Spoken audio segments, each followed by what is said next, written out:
जनसभा में एकत्र आए देवी और सज्जनों, मेरे युवा साथी जो मैं देख रहा हूं, और मीडिया के मेरे साथी प्रिंट मीडिया और इलेक्ट्रॉनिक मीडिया के साथ, सबसे पहले तो हमारे बांसवाड़ा के इस क्षेत्र में इस चुनाव में जब मैं आया हूं तो सबसे पहले श्री साईं बाबा मंदिर को मैं नमन करके अपनी बात को प्रारंभ करता हूं। मित्रों, जहां तक चुनाव का सवाल है,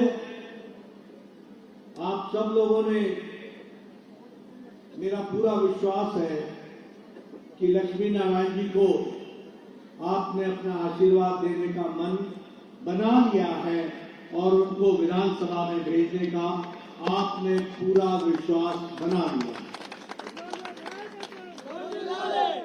आपकी तालियों की आवाज से मुझे विश्वास होता है कि आप लक्ष्मी नारायण जी को विधानसभा में भेजेंगे और चुनाव जिताकर उनको आप विधायक बनाएंगे। मित्रों, ये चुनाव जो 30 तारीख को होना है,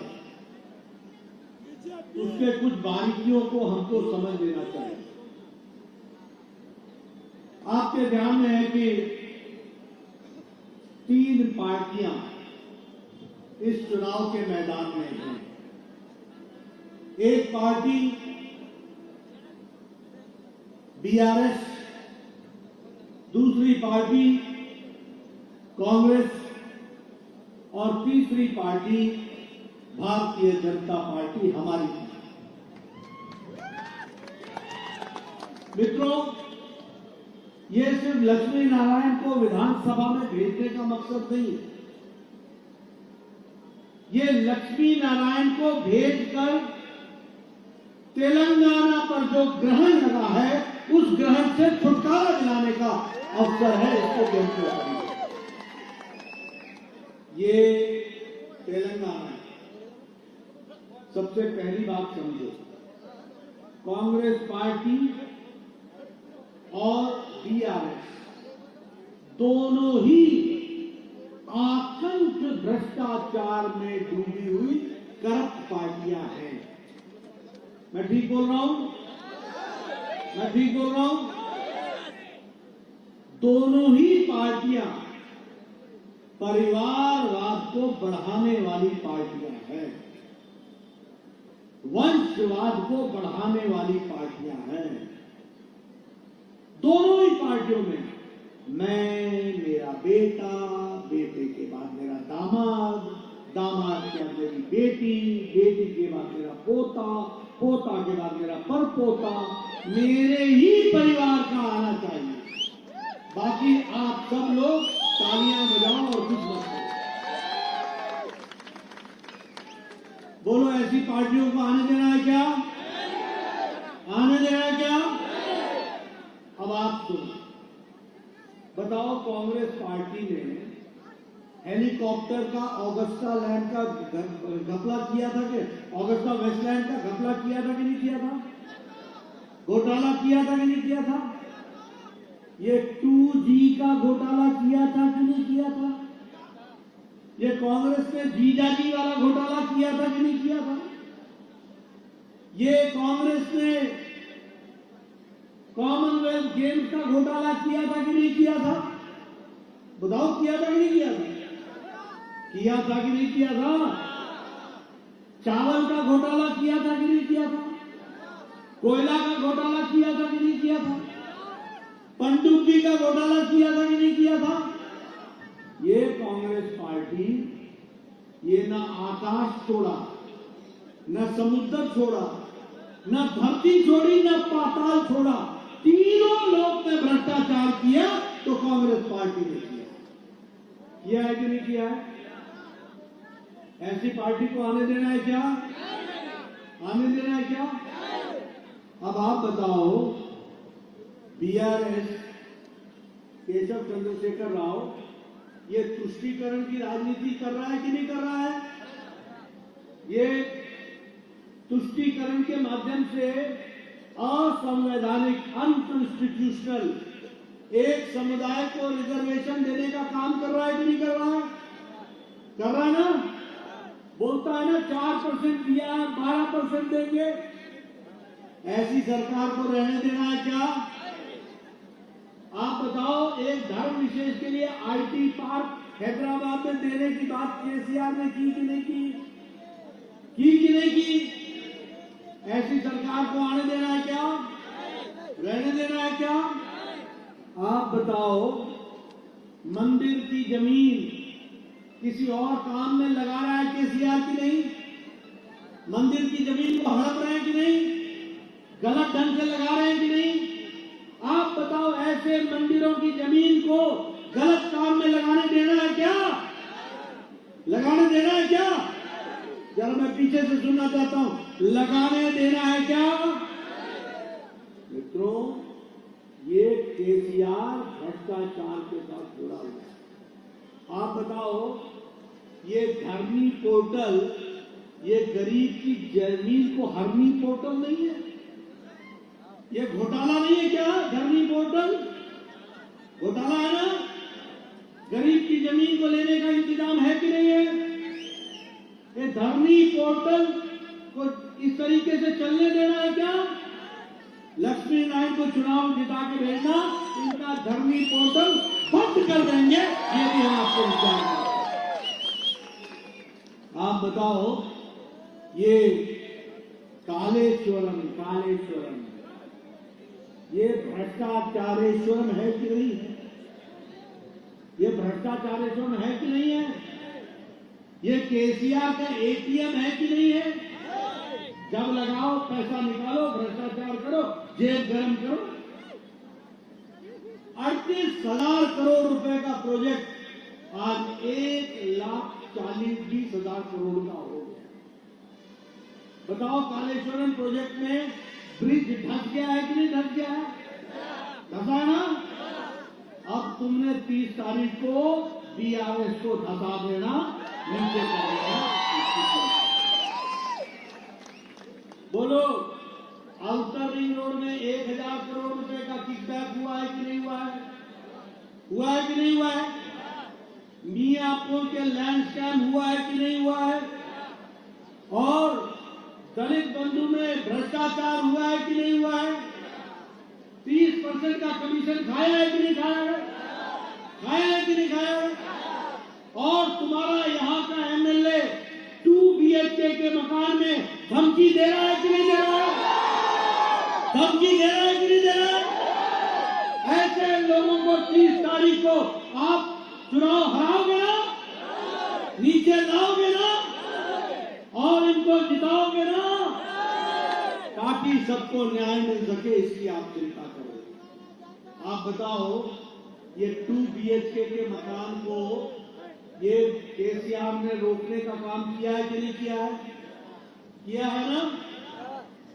और मोदी जी ने जो ग्रामीण विकास में काम में पैसा भेजा था, उसको रोका है ना?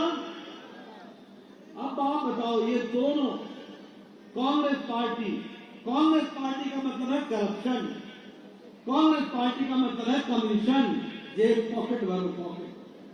कांग्रेस पार्टी का मतलब है क्रिमिनलाइजेशन, और बीआरएस का मतलब है अनाचार, भ्रष्टाचार, व्यभिचार। और बीआरएस का मतलब मालूम है क्या है? भ्रष्टाचार राक्षसुला समिति। ये भ्रष्टाचार राक्षसुला समिति है। ये राक्षसों की तरफ आपको भ्रष्टाचार करके आपसे पैसा खींचने वाली पार्टी है। और देखो कैसा परिवारवादी, केसीआर, केटीआर, कविता, बेटा, पोता, आगे पोती आए थे तेलंगाना के नाम पर। बोलो, दलित चीफ मिनिस्टर बनाया क्या? दलित चीफ मिनिस्टर बनाया क्या? अपने परिवार से बाहर कोई अच्छा मंत्रालय जाने दिया क्या? अब आपने बीजेपी को जिताना, हम ओबीसी बीसी का चीफ मिनिस्टर बनाएंगे और सबका।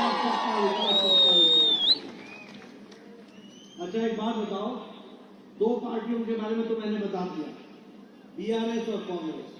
अब आप बताओ, मोदी जी के राज में देश आगे बढ़ा कि नहीं बढ़ा? बढ़ा कि नहीं बढ़ा? मैं पीछे से सुनना चाहता हूं, बढ़ा कि नहीं बढ़ा? आगे आया कि नहीं आया?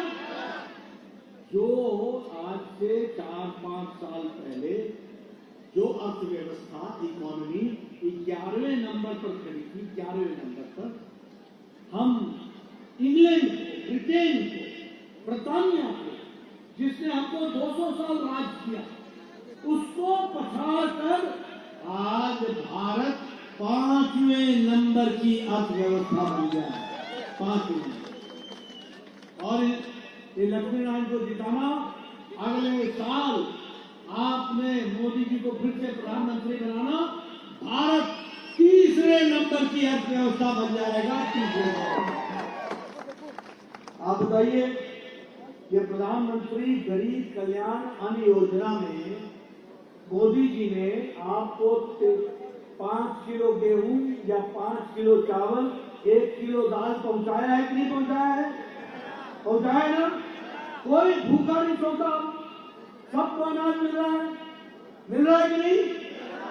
13.5 करोड़ लोग गरीबी की रेखा से ऊपर आ गए हैं, ये इंटरनेशनल मॉनेटरी फंड बोल रहा है। फार्मा में हम 138% हमने एक्सपोर्ट बढ़ा लिया। आज दुनिया का भारत सबसे सस्ता और सबसे इफेक्टिव दवाई दुनिया की डिस्पेंसरी बना है, तो भारत बना है, ये भी हमको याद रखना। आज हम पेट्रोकेमिकल्स में 108% हमने अपना एक्सपोर्ट बढ़ाया। हाईवे, आप बताओ, यहां हाईवे बन रहा है कि नहीं बन रहा है? एक्सप्रेस वे बन रहा है कि नहीं बन रहा है? और इसके साथ साथ आप बताओ, वंदे भारत ट्रेन, ये सिकंदराबाद टू विशाखापट्टनम चल रहा है कि नहीं चल रहा है? आप बताओ, सिकंदराबाद टू तिरुपति चल रहा है कि नहीं चल रहा है? आप बताओ, हैदराबाद से बेंगलुरु चल रहा है कि नहीं चल रहा है? आप बताओ, पेट्रोकेमिकल फर्टिलाइजर की फैक्ट्री रामागुंडम में शुरू हो गई कि नहीं हो गई? 6,000 करोड़ से ज्यादा मोदी जी ने पैसा दिया कि नहीं दिया? आप बताइए कि उसी के साथ साथ हमारे 5 साल में 1500 किलोमीटर का रूरल ग्रामीण सड़क बना कि नहीं बना? मित्रों, उसी तरीके से हैदराबाद मेट्रो रेल का काम चल रहा है कि नहीं चल रहा है? मोदी जी ने 1400 करोड़ रुपए भेजे हैं कि नहीं भेजे? आप बताइए, मोदी जी के राज में गांव, गरीब, वंचित, पीड़ित, शोषित, आदिवासी भाई, अनुसूचित जाति भाई, किसान, महिला, युवा, इनको मजबूत किया है कि नहीं किया है? मोदी जी ने किया है कि नहीं किया है? आगे लाए कि नहीं लाए? इसलिए मित्रों, ये दोनों भ्रष्टाचारी और काम करने वाली पार्टी मोदी जी के नेतृत्व में भारतीय जनता पार्टी, इसको हमको समझना है। और इसीलिए मैं आपसे निवेदन करने आया कि आप भारतीय जनता पार्टी को सफल बनाएं, आगे लाएं, ताकत दें। हम लोगों ने तय किया है, आप हमारी सरकार बनाएंगे। हमारी बहनें बैठी हैं, उनको मैं बताना चाहता हूं, आप हमारी सरकार बनाएंगे और लक्ष्मी नारायण आपको साल का 4 गैस का सिलेंडर मुफ्त भिजवाएगा और आपको मुफ्त मिलेगा। उसी तरीके से हम पैडी में, चावल में 3,100 रुपए का प्रति क्विंटल एमएसपी देंगे। उसी तरीके से फर्टिलाइजर में, उर्वरक में, फर्टिलाइजर में मोदी जी अभी सब्सिडी प्रति एकड़ प्रति उसमें 18,000 रुपए प्रति एकड़ देते हैं। आज जब आप हमारी सरकार बनाएंगे तो गरीब लोगों को 2,500 रुपए का प्रति एकड़ मार्जिनल फाइबर को इनपुट मिलेगा। इसकी जरूरत है, हम वैट घटाएंगे और पेट्रोल डीजल का दाम कम करेंगे। आप इनको जिताएंगे, 3 तारीख के बाद पेट्रोल डीजल 100 रुपए से कम हो जाएगा। इसको भी आप हम कॉलेज की बच्चियों को, बेटियों को अच्छे से पढ़ें, इसके लिए फ्री लैपटॉप देंगे, फ्री लैपटॉप। और हम स्मॉल हेल्प ग्रुप जो सेल्फ हेल्प ग्रुप जो है, स्वयं सहायता समूह, उसको हम 1% से भी कम पर हम उनको लोन देंगे, उनको हम लोन देंगे स्कीम के आने से। मैं युवा साथियों को बोलना चाहता हूं, आप हमारी सरकार बनाना, लक्ष्मी नारायण को भेजना, 6 महीने के अंदर हम तेलंगाना पब्लिक सर्विस कमीशन में ग्रुप ए और बी का ट्रांसपेरेंट पारदर्शी तरीके से इन्हें उसका एग्जामिनेशन लेंगे और नौकरियां लगाएंगे।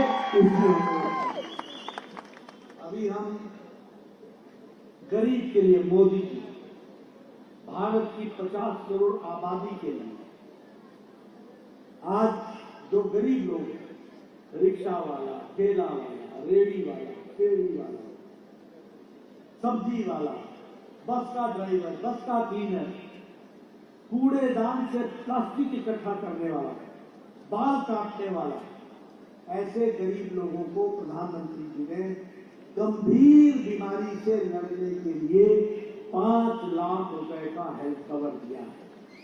और परिवार कितने हैं? 12 करोड़ 72 लाख, 50 करोड़ लोग। आप हमारी सरकार बना देना मोदी जी, अब आयुष्मान भारत में 10 लाख रुपए प्रति वर्ष का हेल्थ कवर देंगे। और हमारे बुजुर्गों के लिए जो यहां नहीं आ पाए होंगे, उनको रामलला के दर्शन के लिए अयोध्या और काशी विश्वनाथ मुफ्त तीर्थ की यात्रा कराएंगे, उसकी भी हम व्यवस्था। और ये जो रजाकार थे ना, रजाकार याद है ना,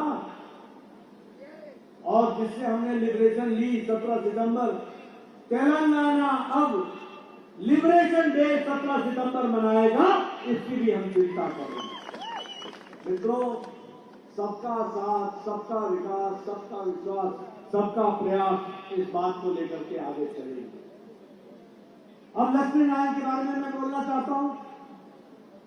ये हमारे 3 बार के विधायक लंबे समय लड़े, 2 बार के विधायक लंबे समय लड़े। अभी आपके सामने बॉन्ड लिख रहे थे, बॉन्ड लिख रहे थे ना। बताओ, लक्ष्मी नारायण को बॉन्ड लिखने की जरूरत है क्या? है क्या? जो तेलंगाना की लड़ाई में बना हुआ एमएलए इस्तीफा देने से आपके साथ खड़ा होता है, उसको क्या बॉन्ड देने की जरूरत है?